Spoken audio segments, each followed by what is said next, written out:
சாட்சாத் பதிதம் தோயம் யதாகச்சதி சாகரம் சர்வதேவ நமஸ்காரம் கேசவம் பிரதிகச்சதி. நமஸ்காரம்.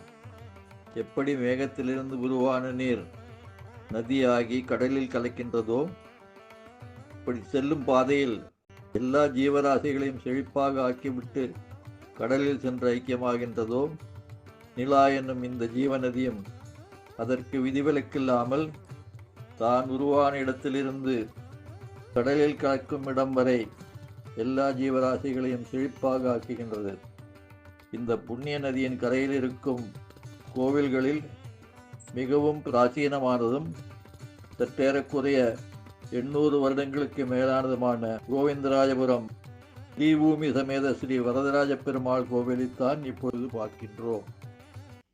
இப்படிப்பட்ட பிராச்சீனமான கோவிந்தராஜபுரத்தின் வரலாறு என்ன என்பதை சற்று பார்ப்போமா?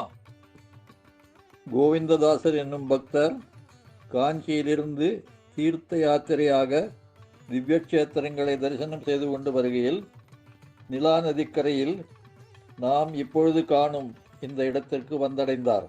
அடர்ந்த காடாக இருந்த இந்த இடத்தில் அவர் நிலா நதிக்கரையில் ஸ்நானம் செய்து சற்றே இளைப்பாறுகையில் அந்த காட்டில் இருந்து அவரை தாக்க முயன்றது ஒரு புலி. கோவிந்ததாசர் கண்ணை மூடிக்கொண்டு தன் இஷ்ட தெய்வமான வரதராஜ பெருமாளை மனம் விட்டு அழைக்கையில் அந்த இடத்தில் பகவான் பிரத்யட்சமாகி புலியிடமிருந்து அவரை காப்பாற்றினார்.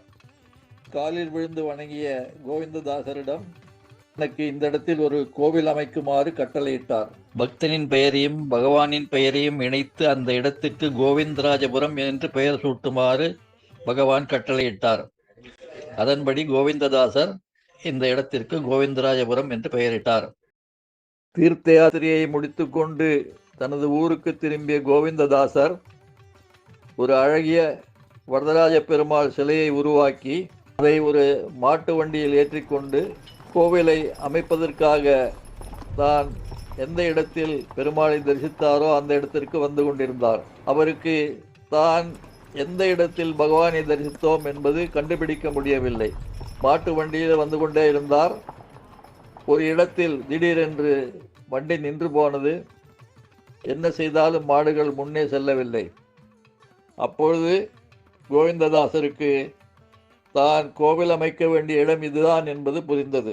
தனக்கு வரதன் காட்சியளித்த இடம் இதுதான் என்பது கோவிந்ததாசர் அறிந்து அங்கு கோவிலை அமைத்தார்.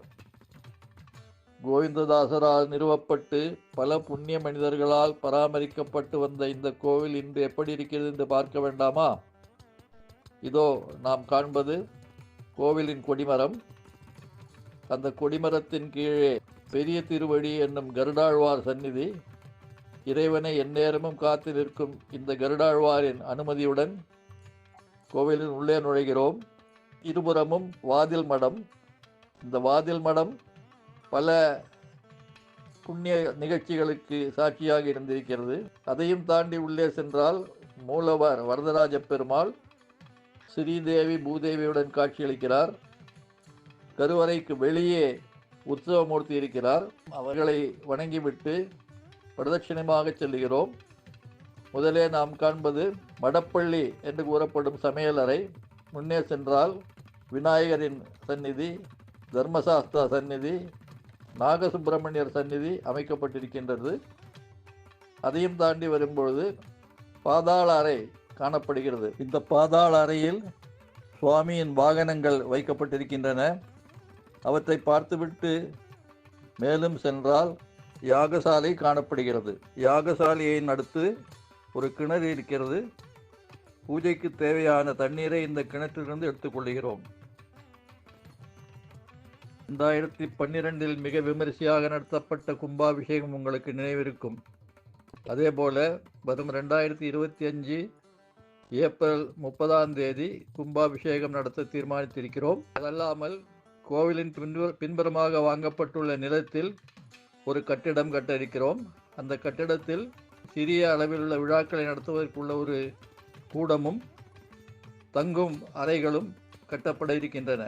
இந்த கும்பாபிஷேகத்தை சிறப்பாக நடத்துவதற்கு வைகானச ஆகமப்படி வழிகாட்ட பிரம்மஸ்ரீ ராமசுவாமி பட்டாச்சாரியார் என்கிற ஸ்ரீகாந்த் அவர்களும் வேதபாராயணங்களை தலைமையேற்று நடத்துவதற்கு சேஷாத்ரி வாத்தியார் என்கிற சுவாசும் ஏற்றுக்கொண்டிருக்கிறார்கள். வரதராஜ பெருமாளின் கிருபையும் உங்களை போன்ற பக்தர்களின் ஆதரவும் இருக்கும் பொழுது இந்த கும்பாபிஷேகம் மிக சிறப்பாக நடந்து நம் வாழ்வில் மறக்க முடியாத ஒரு அனுபவமாக இருக்கும் என்பதில் எந்த சந்தேகமும் இல்லை. இந்த கும்பாபிஷேகத்தை காணுவதற்காக உங்களை வருக வருக என்று வரவேற்கிறோம்.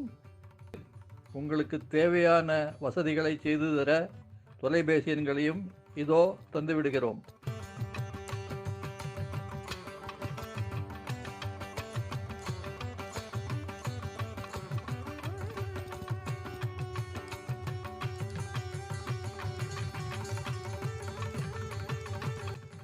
மேற்கண்ட 2 நம்பர்களிலும் தொடர்பு கொண்டு உங்களுடைய தேவைகளை தெரியப்படுத்தலாம். முடிந்தவரை வசதிகள் செய்து தருவோம். கும்பாபிஷேகம் தொடர்பாக விவரங்களை அறிவதற்காக திரு ஜி.வி. வெங்கடேஷ் அவர்களை தொடர்பு கொள்ளலாம்.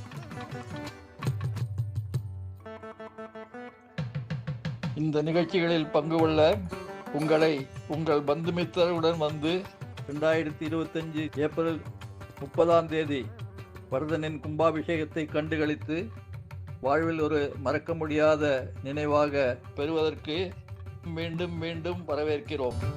நன்றி.